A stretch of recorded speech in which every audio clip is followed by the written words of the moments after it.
Okay, cool. So first podcast recording of 2025, and it gives me great pleasure to welcome Lawrence Kane to the podcast. Welcome, Lawrence. How are you? I'm doing great. Thanks for having me. Pleasure. So you are the head of procurement at a leading diversified financial services company, and you also have you have some impressive accolades alongside that, including SIG Sourcing Supernova Hall of Fame member, which I'm glad I managed to say that all right in one go without my false teeth falling out. You're the best-selling author of 30 books, and you're also a ProcureCon Epic Award winner. So some pretty cool stuff that you've been going on there. But basically, all things aside, you're a procurement expert, and we're here to talk about procurement, specifically services procurement. Um, Yep.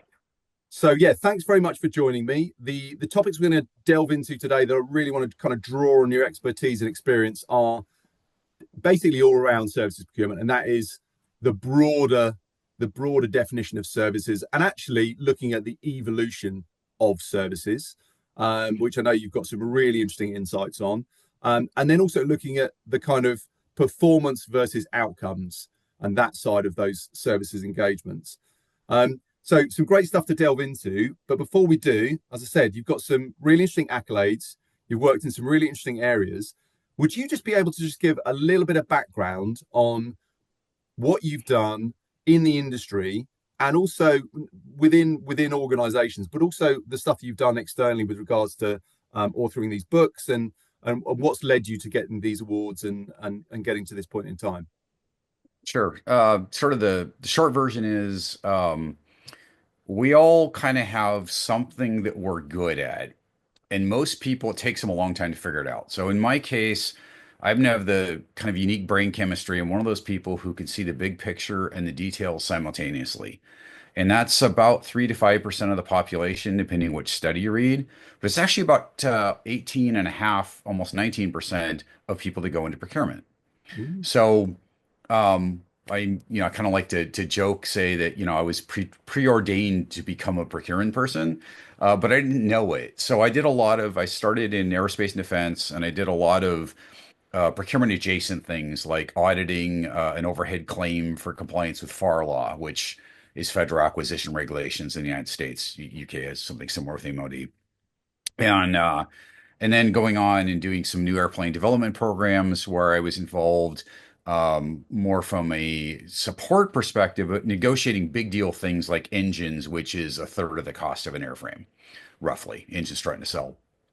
And uh, and from there, I ended up the company that I work for did a giant merger, and the new company, about half of it was fully insourced, half of it was fully outsourced when it came to IT, all of IT infrastructure and a lot of the applications. And so they brought me in to do this benchmark of this gigantic contract we'd inherited with the merger. And I saved several $100 million in the process, but also discovered the need for a sourcing strategy. And they're like, oh, great. You're right. We need one. Go make it. I'm like, oh, okay. So I did. In fact, there's a book called Multi-Sourcing by Linda Cohen from Gartner. And that was, we're the unnamed case study in there. So that was the first successful multi-sourcing effort in a Fortune 50 size company, maybe in the Fortune 500. And it's one of those, if you're a Star Wars fan, there's a famous Han Solo quote, never tell me the odds. Um, I never asked the question of, has anybody ever done this before? If I had of, we probably wouldn't have been successful. But because I never asked, like, oh, well, that sounds like a great idea, managed to do it. And again, save hundreds of millions of dollars. And in aerospace and defense, just for reference, typically the highest profit margin you ever get is single digits, right? So every penny you save is a penny of profit. So it's a big deal. So did this giant deal that created the sourcing strategy, implemented the sourcing strategy, got everything running. And they're like, well, we would never allow a supplier to come in with a sales team, negotiate a deal, and throw it to the wall to an account team to run it. But we just did that to ourselves. Maybe we should have an organization that like runs this stuff. And so I was promoted up 3 levels of management to create what was eventually became the global sourcing and vendor management function at the company.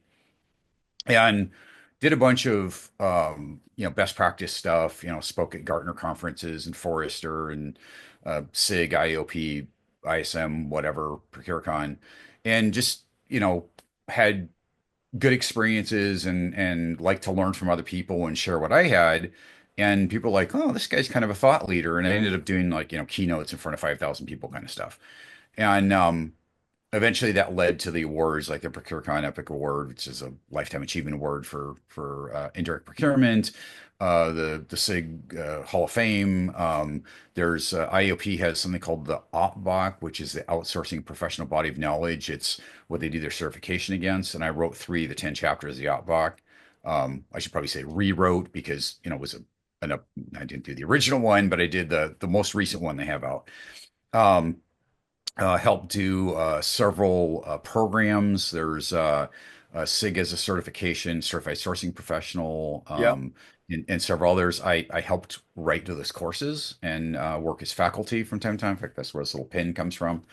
Um, yeah. But anyway, a long history of learning cool stuff, sharing cool stuff, getting rewarded for cool stuff, mentoring and developing um, you know, talent in the industry. And so kind of that's where that came from.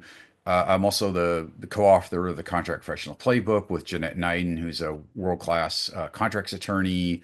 I've done, all kinds of, like a third-party risk management program that goes through the Third Party Risk Institute, things like that. So, just a lot of stuff where I take this ability to see the big picture and the details, solve problems that other people can't because they can't even see what the issue is, right? And then teach other people what I've discovered. So that's kind of the, you know, it's that's like 37 years of background in a minute or two.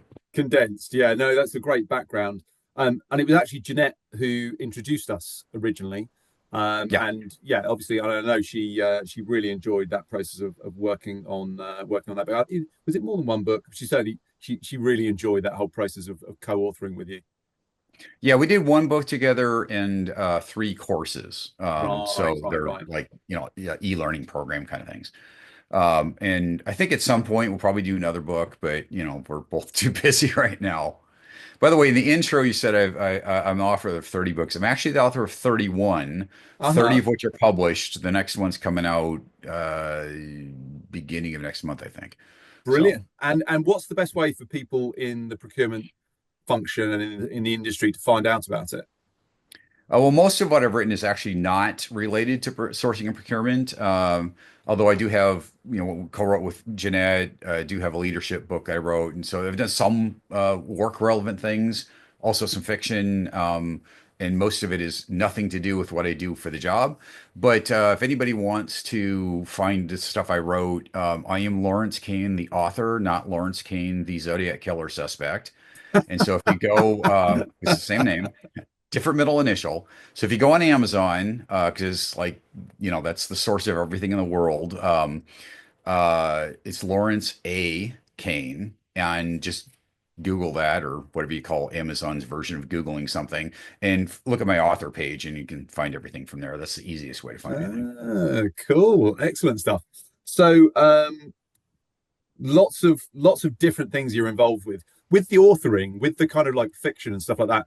Is any of it does any of it have kind of historical elements to it? Yeah, some a bit. I mean, I'm so for example, the main fiction book that I wrote, and I co-write almost everything because I find that um, I'm better as a part of a team than I'm individually in terms when it comes to creative endeavors, right? So I do lots of stuff with teams. So the fiction one, it was actually like featured in Times Square on a big billboard, won a bunch of awards and stuff. But it's called Uma, Champion of the Seven Dojo. And think about like Karate Kid or Cobra Kai, that sort of thing, a little more realistic. So that particular one, it's martial arts related, obviously from from the title, but it's the kind of neat thing about that story is everybody in there is based on a real person, and all the locations and everything are accurate. which gives it kind of this air of credibility that you don't have in a lot of fiction. Nobody there is an actual like they're amalgamations of people, and nobody's a directly a person, but but like the incidents, like there's a as an example, there's a fight that happens in a convenience store. That's a real fight. Different people, but Interesting. that actual thing actually happened. And so, so there's a lot of stuff like that where we tried to take that kind of air of realism and apply it in a fiction sense that makes it a fun story, but not make it too extreme. Like, there's things that a lot of fiction you do that or read that it just takes it too far, there's this kind of you get caught in the story and it kind of flows like watching a movie unless something happens that pulls you out of the story. We try to be really careful to not do anything that pulls you out of the story, which is why it, won a whole bunch of awards and whatnot. Yeah, yeah, great. And I'd imagine with anything like that, with any kind of writing endeavor, there's quite a lot of research involved. And that the reason I asked Yes. about the historical side of it was the point I wanted to come on to first was just sourcing in general and the kind of the origin of that and the backstory and the history. Sure. Because well, and I know we've spoken about this briefly before, but I just wanted to go into that in more detail. I think it'd be very interesting for those in the audience who are interested in that sort of thing. I do think it's a story that doesn't get told very often or doesn't get told Right. by very many people. But I think the reason, So, so if you talk about outsourcing, right? Every company does it, and there's a lot of ways you do it, right? It could be contract labor, it could be buying parts, it could be buying services, whatever. So think about it as a long-term relationship with a specialized third-party services provider, and it's a performance-based kind of relationship, right? So maybe you're got a service desk that you're using, or maybe you've got software that you're buying, or whatever it is, right? You've got some kind of long-term relationship with a provider that is doing something for you. It's not like a software SKU. Maybe it's like application development and maintenance service, that kind of a thing, right? So that's typically what you would consider outsourcing. And a lot of people thought about outsourcing as this thing that came up in like, the 80s or 90s, and it was all about offshoring jobs to India to do labor arbitrage or whatever. Offshoring is a location, right? It's not a service delivery model. yeah, But that aside, outsourcing is not new. We've been doing it for literally hundreds of years. And the first actual services agreement that meets the definition of outsourcing from an industry standard that was done that I'm aware of was in 1860. So not 1980, 1860. wow, And what that was is Pony Express, right? So the government outsourced the delivery of mail and payroll and other services like that to Pony Express. Now, it's interesting because today we have disruptive technologies that impact sourcing. So, for example, you used to do traditional telephony, and then VoIP came along, and you could run your phone over your network, right? That was very disruptive. And in fact, my previous company that I worked at one time was the sixth largest telco in the United States. It was a massive competitive advantage. They saved millions and millions of dollars every year making these long distance calls because they operated in 48 states and 112 countries. It made sense to have the big 5 ESS switches like, AT&T, right? Well, then, they insourced that. Then that technology matured. They outsourced it. Then VoIP came along with this disruption. They insourced it. That technology matured. They outsourced it, right? Well, that's a modern thing. But if you go back to 1860, what do you think killed Pony Express? insourcing, Well, no, it's disruptive technology, right? So, disruptive technology. the telegraph, Did that the then cause telegraph. insourcing No, effectively? it wasn't really insourcing because it was more so that company fell apart because of the telegraph service. So you didn't have to deliver mail. You could, do Morse code, right, over a telegraph. So it wasn't really an insource to outsource thing. It was more of a need to not need, right? So now there was a different set of contracts and or service delivery mechanisms for the telegraph, but you didn't have, the iconic thing of the Old West is the Pony Express rider, right? And yet that only existed for a couple of years. So, So, what was the organizational structure behind the telegraph system? Was that well, government owned? it was a weird distributed thing, right? So basically, you think about like the post office effectively was so they had people that were either hired by the town or by the federal government who ran each of those individual offices. So it was kind of a weird thing where some of it was a federal government thing and some of it was a local thing. But remember the size of the country, right? That, you're talking thousands of miles, right? It's like 3,000 miles or whatever the number actually is, from one side to the other. So, you could have horse rider doing that whole thing in like 8 to 10 days or whatever, or you could instantly or close to instantly, have speed of electrons, right? Have communication from one spot to another as long as they had the wire.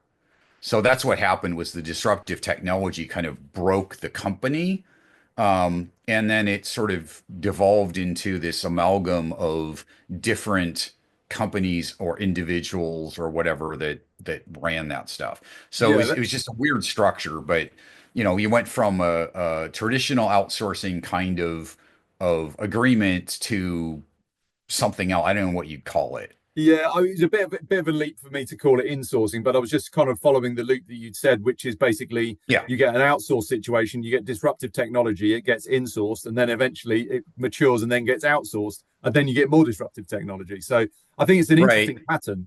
It could sometimes go from outsource to outsource with disruptive technology, or it's not always the same pattern. But the point about disruptive technology can break a sourcing deal always happens, right? So you may have to renegotiate the contract, you may have to go to a different supplier, you may have to go pull the technology back in-house. It all depends. So, the company I worked for in aerospace and defense, part of the reason that they would insource stuff when it was new technology is, this is a company who shot down a ballistic missile with a ground-based laser, right? They do cutting-edge technology. They like my technical mentor is the guy who coined the term augmented reality in 1987. So you think of like Google Glass and HoloLens and all that.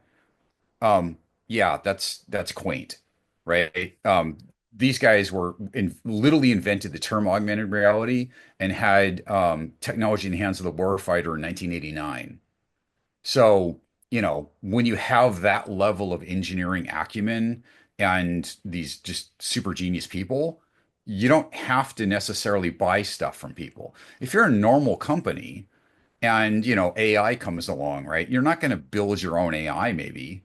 I doubt you would. You might train the model yourself, right? But you're probably going to buy the AI foundational technology from somebody. It's AWS, it's, OpenAI, it's whatever it is, right?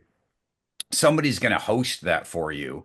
And if you're big enough, you'll have your own model that you'll train, but you're not going to create the technology. Well, the guys I used to work for, a lot of the technology that people see today was invented, in a DARPA agreement classified program, 20 years ago that you didn't even know it existed, right? So, so that's where, that whole in-source outsource thing, it sort of depends on how big and capable you are to actually in-source stuff. And so, some companies can, some can't, but disruptive technology will change the model irrespective of whether it's in-source to outsource or supplier one to supplier two, or break up a big, contract like I did with the multi-sourcing thing, break up a big, gigantic deal into a bunch of smaller deals or whatever it is, right? Something will change, and it's more often than not technology that drives the change, not the contract or the relationship with the supplier itself, although that can as well.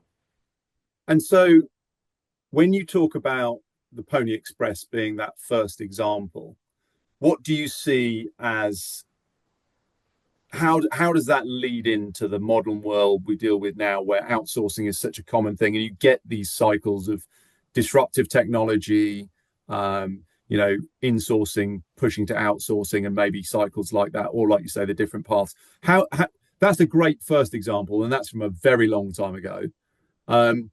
What do you see as the applications if we look at kind of like post World War II? Mhm. How do you see that in terms of that growth of outsourcing, growth of the Sure. services So, provision? yeah, if you think about the economy, right?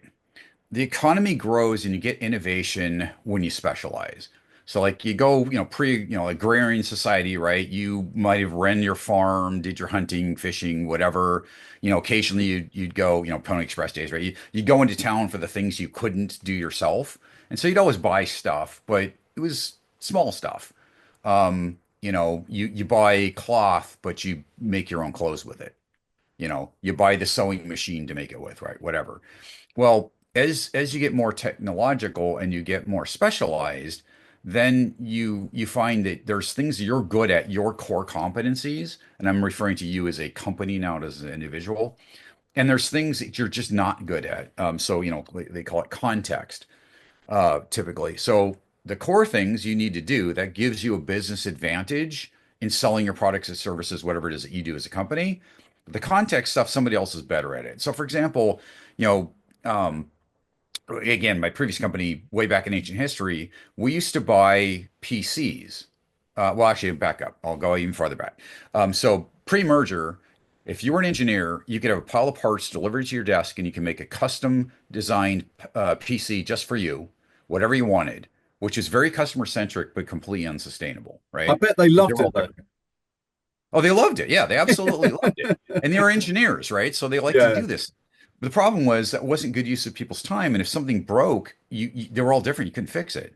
So the first big thing that we bought was PCs from Dell.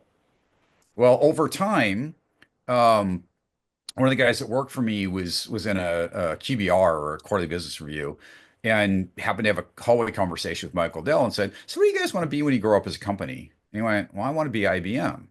I'm like, well, what do you mean by that? Well, they do services. And so, we just build PCs right now, but if we build them, we can support them. We do service desk. We do there's a bunch of things that are ancillary to that that we have the specialized knowledge about. And so that company, we actually had them bid against IBM and HP and, the usual suspects, CSC back then, whoever. And Dell actually won the services contract to support the hardware that they were already giving us. And that expanded and expanded and expanded. So basically became like a desktop as a service, and you put in the service desk and all that. And the idea was if you buy the computer and you buy the support service separately, there's a big opportunity to sub-optimize. If you make that a combined service and you have like a refresh rate of say 4 years, they're going to give you the quality of device that's going to last that 4 years, or else they're going to end up having a higher cost of supporting the devices, whether a laptop service center or a call center or whatever it is, right? And so you incentivize by the right parts and pieces being combined together, you incentivize having a good holistic well-running program. Because why do you outsource this stuff? Well, it's too expensive to build yourself, even if you have the capability. A team full of rocket scientists, yes, they could build their own stuff, but it doesn't make sense. They're better off building the rockets or the missiles or the airplanes or whatever, right? Um, and so what it does is it takes your context, gives it to a company who that's their core competency. They do it better, faster, cheaper, more reliably, whatever than you do. And so there's a win-win there, but you set the deal up in a way that's going to be sustainable over time. And that particular contract, I think we negotiated that in like 1999. And last I'd heard, I don't work there anymore, but a couple 3 years ago when I left, 3 years ago when I left, that contract was still in place. Wow. Now it had been, it had morphed over time, right? Statements of work had been adjusted. Things had, there was technological um, change, obviously, over that long period of time. But because it was a managed service, it was, hardware, software services combined and done in a smart way. That contract lasted 20 years. Now, typically an outsourcing deal is, 5 to 7, maybe 10 years. But the point is, if you set it up right, it can last for a really long time. And so when I talk to non-procurement people, I say, look, you know, if you're going to you're hungry, you don't feel like cooking, you go out to dinner, I order my steak, that's my statement of work, medium rare, that's my SLA. If the restaurant provides what I wanted, I pay them, maybe I even give them a nice tip, I have a nice dinner. If they burn my steak, I send it back and they fix it and it's on them, right? That's a pretty good, that's like outsourcing. I mean, except for the time frame, right? It's a pretty good way of buying things because they're the expert. They're going to get it just right, and you only pay for it if you get what you wanted. If, on the other hand, I hire a private chef and the private chef burns my steak, now I have to not only buy a new steak, I have to pay the chef to cook it again, right? That's not as effective of way of doing it. And so, if I'm not a world-class chef and I want to go, get that wonderful steak dinner, I'm better off going to the restaurant in most instances. Right. And Yeah, so that's kind of the same philosophy, just as a bigger services deal that's combining a bunch of stuff together. Right. Does that make sense? yeah, it's a really good example actually. I've never heard that example, that kind of metaphor, that description of to outline services and to position it in that way. I think it's really good actually, um, and it never ceases to amaze me how people are quite short-sighted sometimes, where their knee-jerk reaction to the idea of outsourcing something is just Yeah. that it's more expensive than hiring people or hiring contractors, and it's just a different way of doing things. The risk, the liability, the responsibility sits in different places. You're Right. buying a different thing, and also going on to that kind of outcome-based scenario, you are buying an outcome. You're buying as you say, the statement of work is that you've ordered a steak. The SLA is that you wanted it medium rare, and everything else that comes with it is the kind of ancillaries that go around that. Um, Right.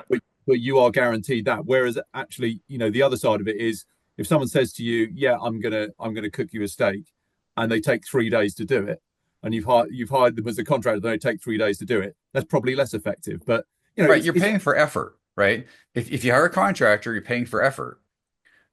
Sometimes that's good, but you're not buying a deliverable. You're buying somebody's time. And so you don't have that guarantee that they're actually going to deliver anything that's acceptable to you. And if they don't, you keep paying until they do, right? and what's your view on the way that industry as a whole um, is progressing or not progressing between this idea of time-based contracting and outcome-based contracting? Do you think that it's something that's becoming more necessary, more popular, or do you think it's one of those kind of cyclical type things? So I think it depends on how strategic you are. So if you really look at what we're talking about with this the statement of work in the SLA, that's really performance-based contracting. Outcome-based contracting is actually slightly different than that. So a performance-based contract is a managed services or performance agreement or whatever, where you get a statement of work and an SLA. Outcome-based contract is actually something that affects the company's bottom line, I guess is a simple way to say it. So, for example, an outcome could be 20% increase in market share. An outcome could be, $1 billion in more revenue. Outcome could be, um, uh, the ability to go virtual and sell a dozen different sites that you're finding are underutilized, right? So outcome tends to actually be the higher level thing that the buying company would recognize as um, as business impact as opposed to performance, which is less strategic than that. So and the reason I separate that is when you talk about like vested deals and outcome-based contracts, they tend to be managed differently because it's almost like a joint venture, as opposed to something that's a traditional outsourcing kind of agreement. Yeah, I So think here, okay, I was just going to say the difference between an outcome and an output yes, might seem subtle, but it's very significant. right, right. And an output at an SLA, that's like what normal outsourcing usually is. So where I work today, we have third-party administrators and we have companies that actually drive revenue for us. that like kind of sell our products or sell products for us, or we co-develop or whatever like that. Um, so that kind of thing does happen in a lot of industries.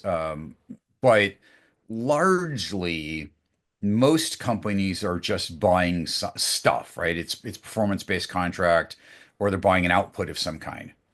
And again, everybody does it, right? You can't do everything yourself. You can't build your own PCs and support them and do it in a way that's going to really make economic sense for you, unless you happen to be a company that's your that you make PCs, right?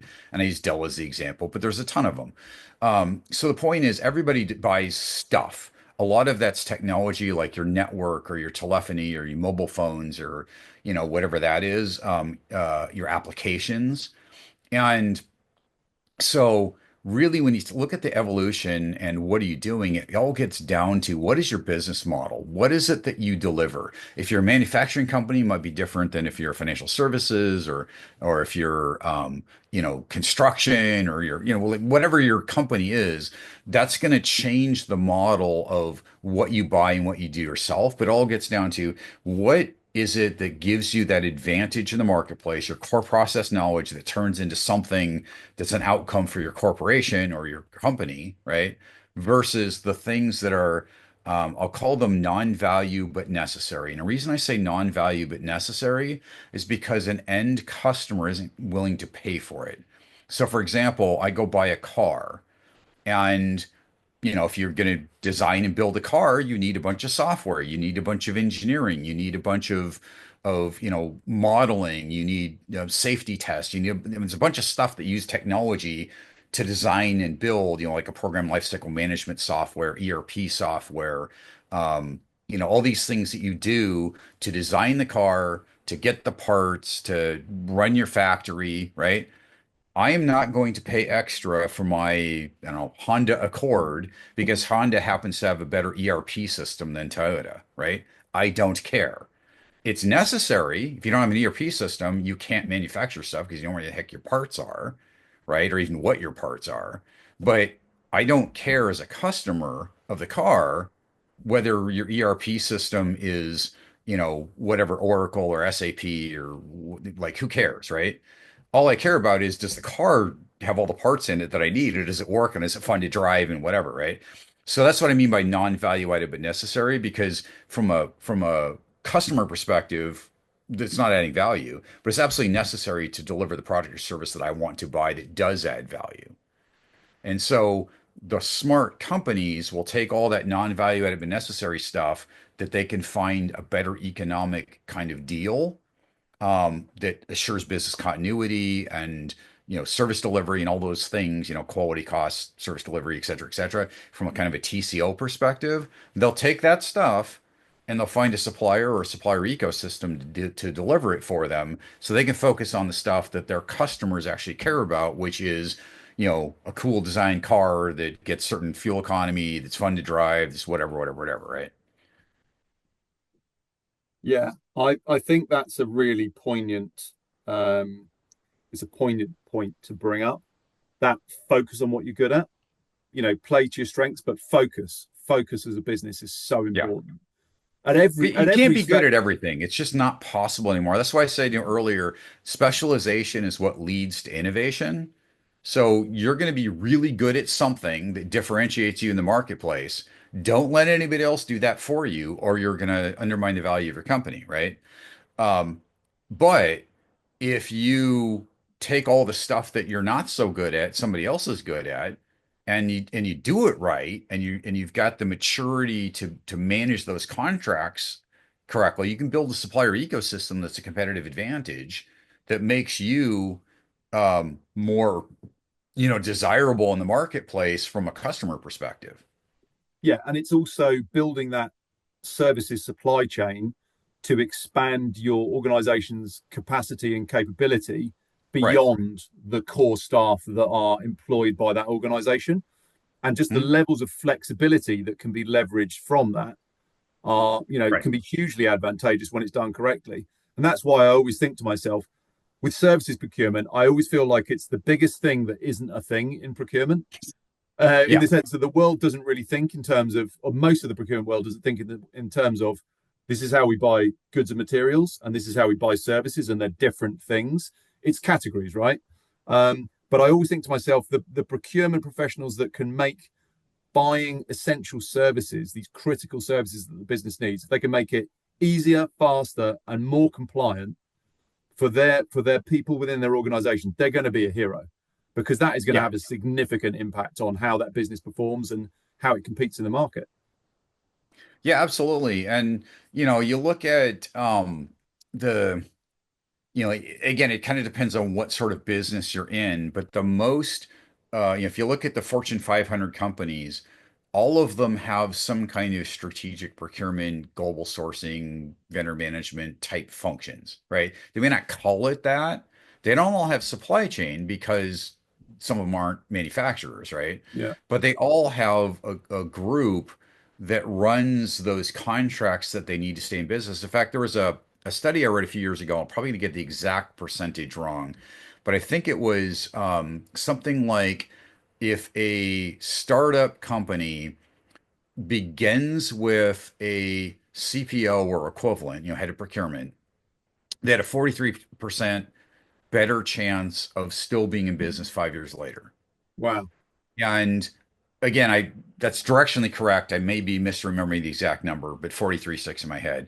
But the reason for it is because most startups just do stuff randomly, buy stuff randomly, have too many suppliers, and when they start to scale, it all falls apart.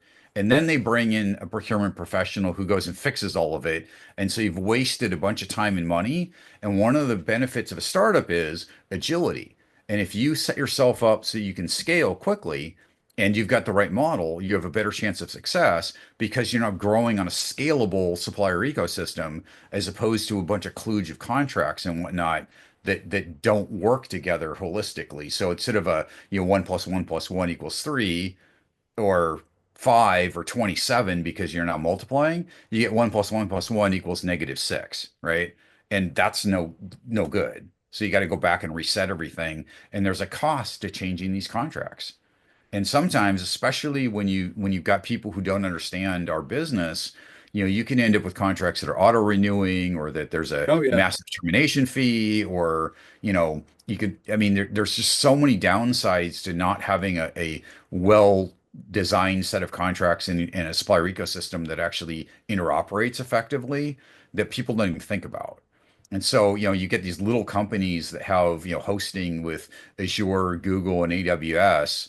And so they're not only is there no economies of scale from a interoperability perspective in their IT infrastructure, it's not going to work very well. They've got different applications hosting, and they have these massive costs of moving data around between these systems. Because remember, they're those infrastructure and platform as a service companies. It's like Hotel California, right? Once you come in, you're never You leaving, never right? leave. Because they're going to make the cost of moving that data catastrophic to you. And so you get, just silly stuff like that where you get these IT people making a decision that makes sense, stovepipe. Nobody's looking at it holistically, and all of a sudden you try to grow, and the cost of running it just destroys you, right? And it's not that it's not necessarily good IT architecture, it's that it's an IT architecture that's only looking at technology and not the impact on the business continuity, TCO, et cetera, et cetera, et cetera. And ultimately, those aren't particularly great relationships. Whereas what you were talking about earlier with Dell, you were talking about that contract duration being like 20 years or whatever it was. Well, it's Well, actually that's it was multiple contracts that were renewed, just to be fair. Like, I yeah, mean, yeah, but the but first contract was 5 years, but they kept getting renewed because they were doing a great job. and that's the relationship, isn't it? A 20-year supply Yeah, relationship. That's fantastic. That's good business. It's good business for Dell. It's great business for the organizations who right. are buying that and getting the good service from them. So there's And by the definitely way, one of the cool things that came out of that was in my previous company at the time, I have no idea what it is today, but at the time it cost $80,000 to become a supplier. Just to be able to get connected up, do the administrivia, and send an invoice. And so one of the things that Dell did was they brought in small disadvantaged businesses, diverse suppliers and mentored them and paid the connections and whatnot and built it into the way they did their service delivery. So we're actually able to do the right thing, for I'll call it the betterment of humanity kind of stuff, by supporting diverse businesses in a model that made a lot of sense.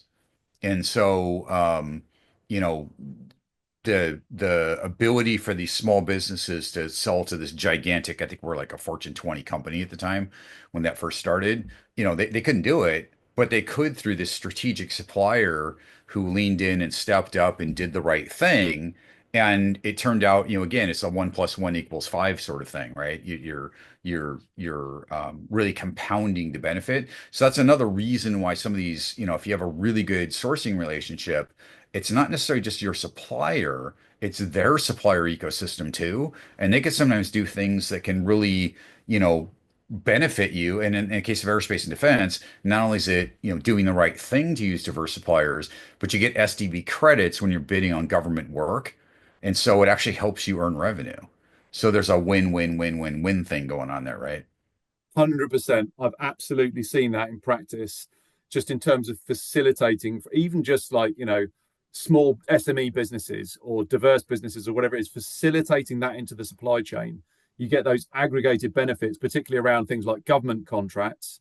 Right. It's a real clever way to do it, and you say it's kind of doing for the good of humanity to a certain extent, but it's also taking the log jam away that Yeah. for the end customer is a major disadvantage for them, because if they can't engage those sometimes those smaller or those different thinking businesses, they just don't Right. have that agility. They lose out on that innovation. Yeah, some people call that impact sourcing. And so, it's I give you an example. So there's a company I worked with. It's a veteran and minority owned business. And what they did is they had combat veterans from, this is way back in the day. This is mostly from the first Gulf War, folks who were mobility impaired and lost a leg or whatever it was, right? But they're smart people. They were hardworking people. They wanted to have meaningful work, but they couldn't commute very well, right? And so this company hired a bunch of these folks, and originally what they did was call center kind of work. And you've got folks who are distributed across the country and whatever, where they happen to live, but they're connected with the network and processes and tools of this company. And it's one of those things. This is like way pre-pandemic, and remote work wasn't kind of normal, right? But because I was working in aerospace and defense, and there were certain requirements around secure location for doing portions of the work, and ITAR, a bunch of stuff like that. I couldn't use that supplier, but I introduced them to one of the other suppliers in my supplier ecosystem and said, "Hey, these guys got a great model. It's giving jobs and dignity and meaning to these combat veterans who done great things for the country, and maybe you guys can work together." And a couple of the different suppliers that I had were like, "Yeah, we could use them for a part of our work, not for you guys, but for other customers." And again, it happened to do with the way the restrictions were around where work could be performed, because some of this work was like classified, and like you can't do that in somebody's living room, but or proprietary, or uh, critical technical information or things like that, which you just can't, you have to protect in certain ways.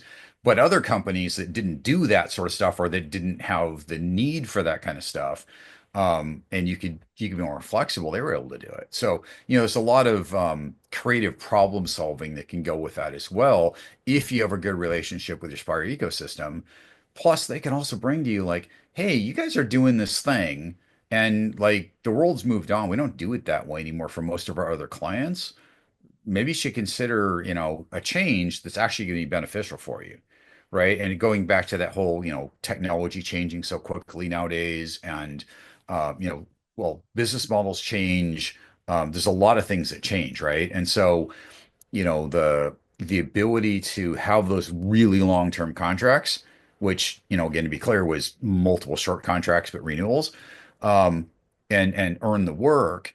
Well, one of the ways people do that is you have, let's say you've got like a 2-year deal that automatically renews if certain SLAs or whatever are met or certain targets are met, and it could be continuously renewing. So you keep doing a great job, you keep earning more work or whatever, right? There's creative ways to do that. But part of what happens that allows those things to keep going long term is the supplier isn't just doing what you're telling them to do. They're saying, hey, I've got this idea. Let's talk. And so it's dynamic, it's not static. And that's again where if you're buying effort, you're hiring people directly, you're hiring contractors, whatever it is, you're not going to get that dynamic problem solving. You're just going to get, I'm going to do whatever you tell me to do. And that's the value of great procurement, really, isn't it? And I think it leads me on to another point that'd be interesting to discuss, which is just that kind of the evolution of the procurement function, the differences that exist within different organizations in terms of how their procurement function is set up, and just that kind of lack of standardization. I mean, as a procure tech provider, as we are, we're providing technology into procurement teams to help them solve problems for their end customers within their Mm. organizations. For us specifically around buying services, but when I go to, for example, Digital Procurement World, DPW, the event, I think it's in New York as well now, but was previously always Yeah. in Amsterdam. Um, Hmm. if you talk to any of the vendors there, they'll tell you it's really difficult to sell into procurement because partly because of the lack of standardization. And it's not, even if you've got, if someone's got a really suitable offering, it's very difficult for them to be able to target the people that probably is relevant to, because procurement teams are so wildly different, even in similar looking organizations. It's not like the marketing Yeah. function where like the marketing technology is very sector is very mature. It's very large, but marketing functions are relatively standardized across organizations. When you were talking at the beginning of our conversation about the work you were doing that ended up with you basically forming that sourcing department, Mm. that sounded like almost like you were really the beginning of any sophisticated procurement in that organization. And in Well, they reality, had purchasing prior to that. so Um, purchasing is more the kind of like the operational getting it done, isn't it? Whereas Correct. procurement is the Right. strategic side. Right. But Yeah, they did not have strategic sourcing. Yeah, yeah, exactly.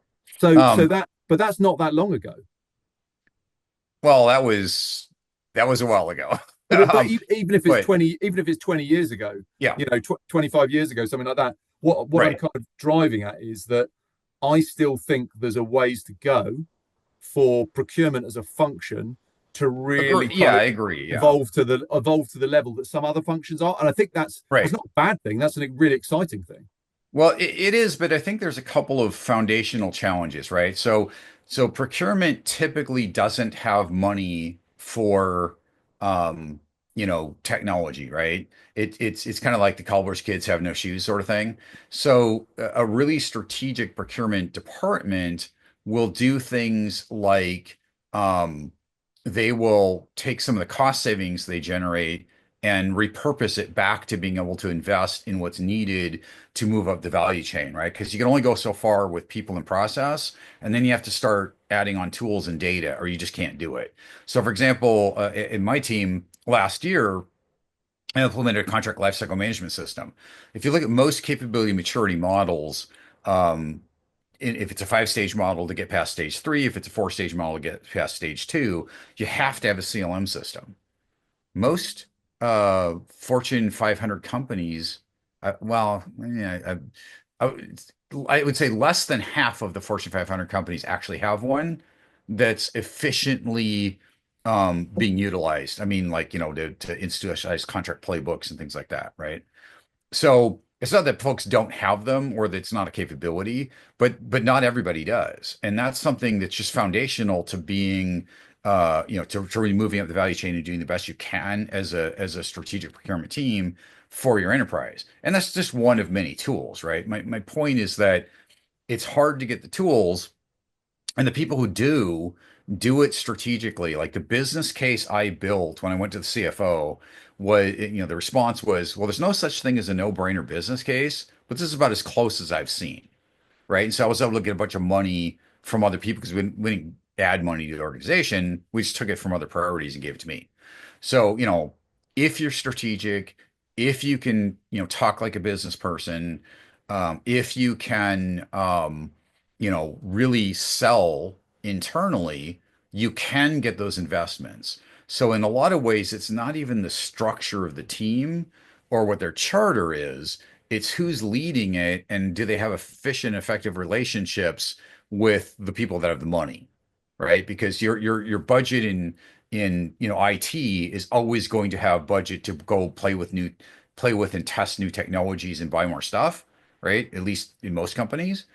Your budget in procurement is going to be to run and maintain, right? It's usually not to grow unless you do a business case and get specific additional, I'll call it non-recurring funds, right? To make those investments.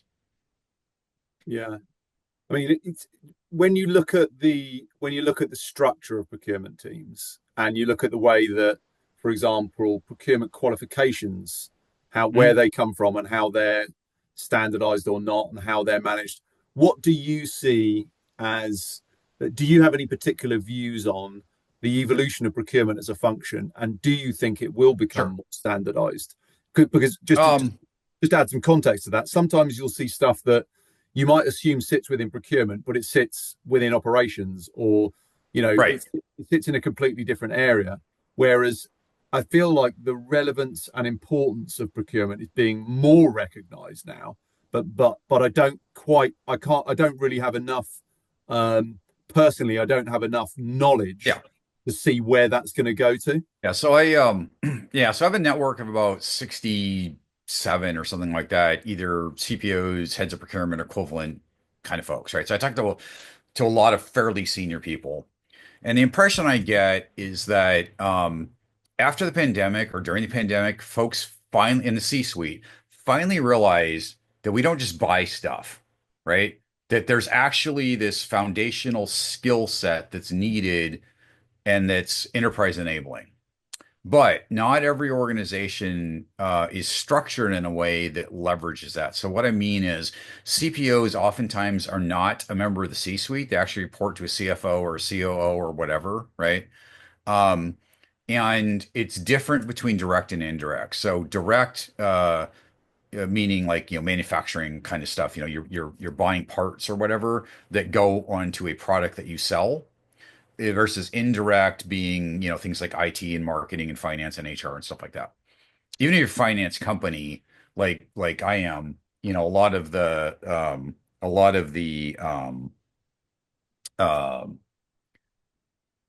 lot, even if you're a finance company, the products and services we sell use technology, and so there are revenue generating things, but you buy it like it's indirect because it happens to be IT or services or whatever, right?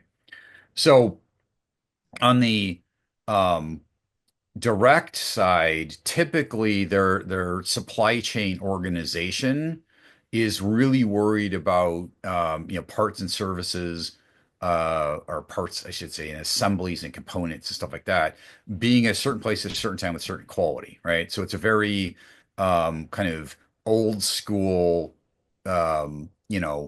orchestrate the parts so they get where they need to be when they need to be so you can build something.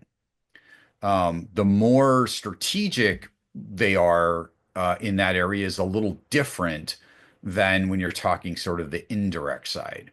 The indirect side tends to be where you're doing these services deals, outsourcing, vested kind of deals, stuff like that. That's really enterprise enabling. And so, one of them is value added and necessary, but it's tactical. The other one is more strategic, if that makes sense. Now, there are strategic components to direct, don't get me wrong, like business continuity, like making sure you have the rights, like you look at Nike, right? And the way they design their stuff, their strategic suppliers actually not only help them design their clothing or shoes or whatever it is that they're selling, but they actually are part of like their C-suite, or at least it used to be anyway. Um, I don't know the current CPO, but any the CPO a while ago. Those strategic suppliers were in like C-suite meetings with the CEO and stuff, figuring out, okay, like how do we do this thing? So, that shoe, that the technology that like weaves it in one thing, there's no seams, that was invented by one of their suppliers. Um, you know, so not saying direct isn't strategic. It certainly can be, but the part of how the sort of level of a procurement organization is who do they report to and what's their charter, right? So there's sort of the tactical, procure, pay, operational stuff, and then there's sort of these, sort of strategic sourcing and kind of business enabling stuff. So if you're buying things that are driving revenue, if you are having a seat at the table as kind of a trusted advisor sort of role where you're helping with business strategy and that sort of thing, it's very different than if you're just sort of doing the keep the lights on, run and maintain, make sure you don't run out of whatever it is you need kind of stuff, right? And so it's kind of a long way of saying it's not just what you call the team, but how they're structured, who they report to, and sort of what their ability to influence is. And the more as a procurement professional you can influence the business, the more value you can create. Because a supplier can come in and give you something super innovative that you can't take advantage of because you can't convince the C-suite that it's the right thing to do. Classic example, Boeing Employees Credit Union. So it's a credit union in the US. Got hundreds of thousands of customers that started kind of with Boeing employees and then relatives and whatnot. And anybody can join it now. Well, they were offered online banking and ATMs and stuff like that back in like the very, very early 80s. One of the first companies that was actually offered that by a supplier. They were one of the last adopters of it. So way after, other banks and financial institutions. And the reason was their business model was about customer intimacy. And so the CPO and the CIO at the time said, "Hey, there's this really cool thing, and it allows, our clients to have access to their money, from when they go shopping in the grocery store." And the C-suite's like, "Why would we do that? We've had relationships with these customers for 2, 3 generations. They come in, they have lunch with their personal banker, we have a cup of coffee, building all these relationships. Why on earth would we want this technology? It makes no sense at all." Right. And they couldn't sell it because they couldn't convince the C-suite that the business model of customer intimacy could still be done remotely. And obviously, every banking institution does online stuff now and has for years, right? But they had a chance to be one of the first adopters, and instead they were one of the last adopters because procurement didn't have either the seat at the table or didn't have the ability to influence the C-suite. So even though they had this great idea, they couldn't pull it off, right? And it was a supplier-driven innovation thing that disrupted the entire industry, shifted from brick and mortar banking to, online and ATMs and all that stuff. And it was transformational in the industry. We know in retrospect, they should have been an early adopter, but they weren't, right? So think about the modern example of if your procurement team sees this really cool thing from a supplier or whatever it is, can you, air quotes, sell it to the C-suite because you can demonstrate you understand the business as well as any business leader does, and you can see the value in it, and you can see the risk, issues, and opportunities, and it's something that's worth that attention and conversation. Yeah, it's really interesting. I think the way I always kind of assess procurement maturity is like, is how well is the procurement function connected to the goals of the business? What's that interface like between, or how do the drivers line up between procurement's understanding, sorry, the business goals, the values and the drivers of the business, and how the Mhm. procurement team are operating? Because if they're operating in a disconnected manner, they don't understand the business through maybe no fault of their Yep. own, and they don't have that level of integration. It's an immature process. It's an immature Oh function. yeah, yeah, absolutely. Yeah. If you think about, going from kind of ad hoc to order taker to contributor to trusted advisor, so the 4-stage model is the one I happen to like.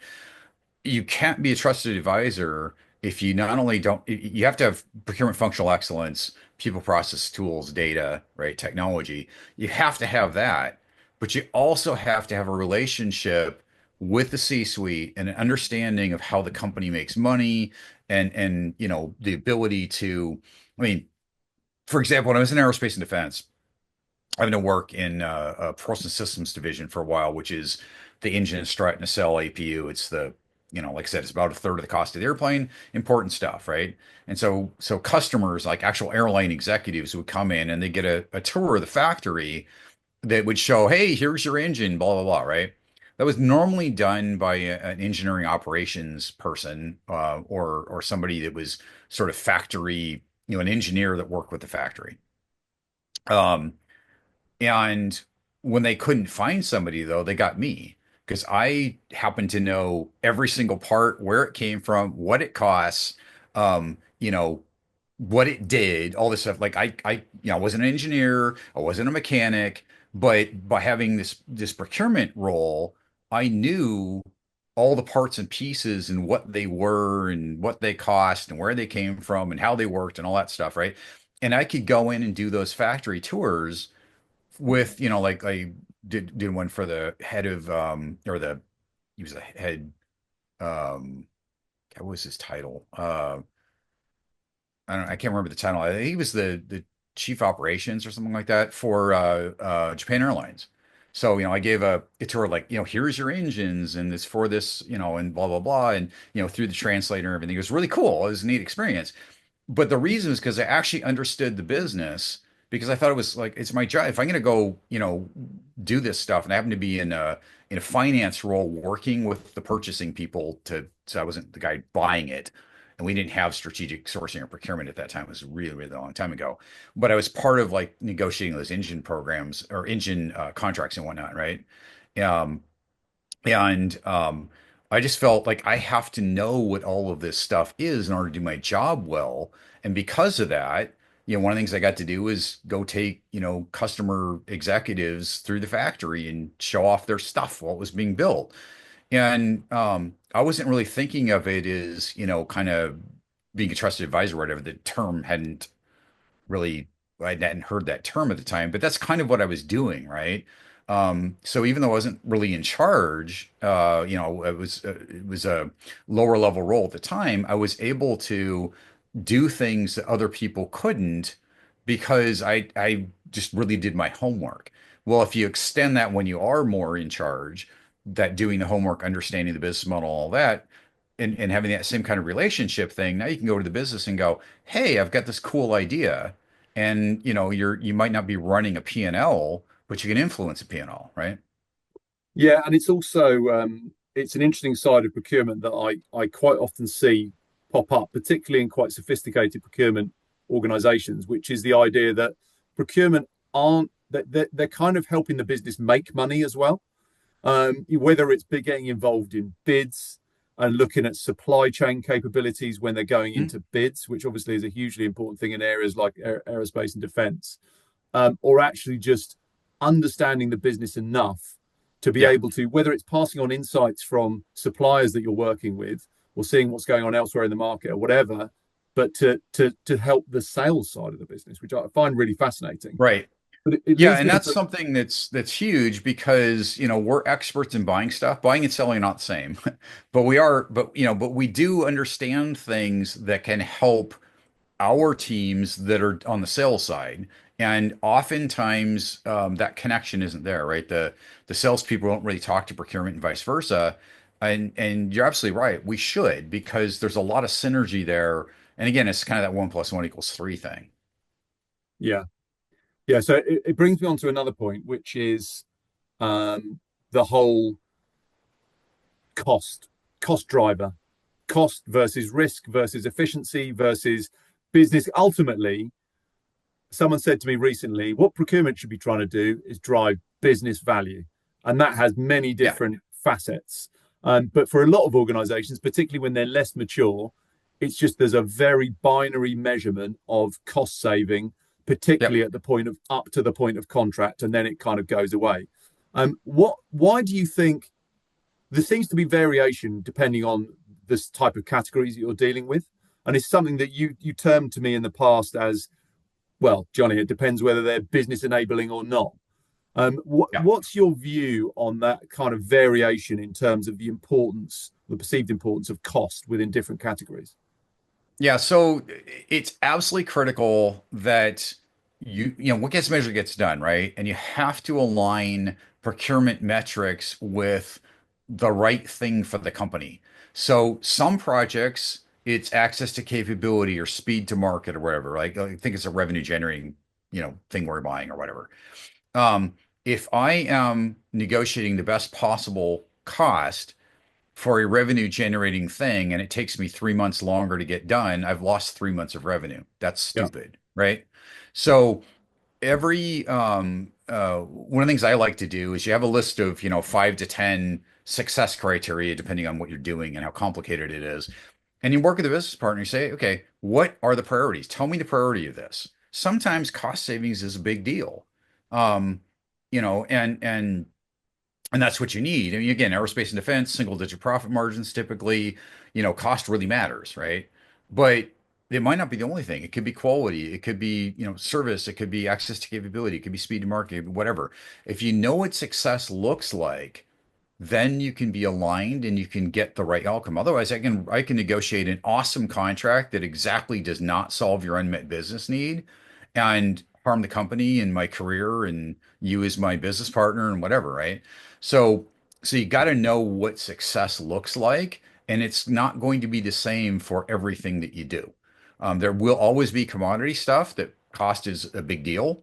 And so cost saving, cost avoidance, those are important. But usually it's value creation, or maybe I should say for many things, it's value creation. And so what is value? How do you define it? How do you measure it? Um, I was talking to one of the procurement people at Amazon, probably this is before AWS, so it was a long time ago. I don't know, like 10, 12 years ago, something like that. And we were talking about terms and conditions. And I said, what, there's these ones that really matter to us. And, what about you guys? And he went, I don't care. Like, huh? Like, how can you not care about terms and conditions? And he goes, son, I think I'm remembering this exactly the way he said it. Son, I have more money than God. What the hell do I care about risk? Well, okay, this was Amazon back then. I mean, nowadays they do because they actually sell IT, right? But back then, okay, I get it. I've never talked to a company that didn't care about risk before, but back then, at least that's what he told me, right? yeah. Um, that's a very different perspective than aerospace and defense, which is a massively risk-averse company. Which I mean, you should be, right? You're making airplanes or helicopters or things that you never want to blow up, or missile systems or nukes or whatever the things you always want to blow up, and you better get it right, And so, um, it's a very, very risk-averse industry as opposed to Amazon, at least before they started selling, infrastructure platform as a service, you know, they were all about growth. They just didn't care about risk, right? And they had tons of profit. I mean, I knew a guy, I kind of still know him, but there's a guy who's a acquaintance of mine who was like employee number 38 or something like that. I mean, very early on. And he's got a house that was designed by Frank Lloyd Wright, and he's got a $300 million yacht. I mean, yeah, money wasn't an object back then, you know. Um, I mean, because if you're paying people that much, you've got to be making a heck of a lot of profit, right? I imagine Yeah, nowadays the profit margin probably isn't that high. But if you're an IT or a tech company, profit margins tend to be 30, 40, 50%, right? I, It's I, I not was I would say that 90%. some of the banks even take that approach, which in terms of some of the services side of things, where in terms of cost savings, they're not really bothered. Risk, they Yeah, are bothered. So kind of right. the opposite to that approach. But cost, they just they're not really bothered about saving cost. And I Right. think But that gets down to what's important to the company, right? What's your business model? What matters? Because you might be right, depending on who the company is, right? All you care about is monitoring risk. You really don't care what something costs, and you're willing to pay extra to have less risk, right? In other types of companies or industries, you aren't. So you got to know what that success looks like and have that alignment from business strategy to, let's say you're buying IT, business strategy to IT strategy to IT ecosystem to, specific thing you're buying, and how does all that fit together? And how do you make sure you're doing the right thing where you're plugging in a service that's consistent and aligned with all of that stuff, right? So that perfectly brings us to round things up with the last point I wanted to cover, which kind of pulls everything together really, which is looking at that concept of value and Hmm? supplier value, and just really looking at how organizations can actually prioritize for that to be their outcome.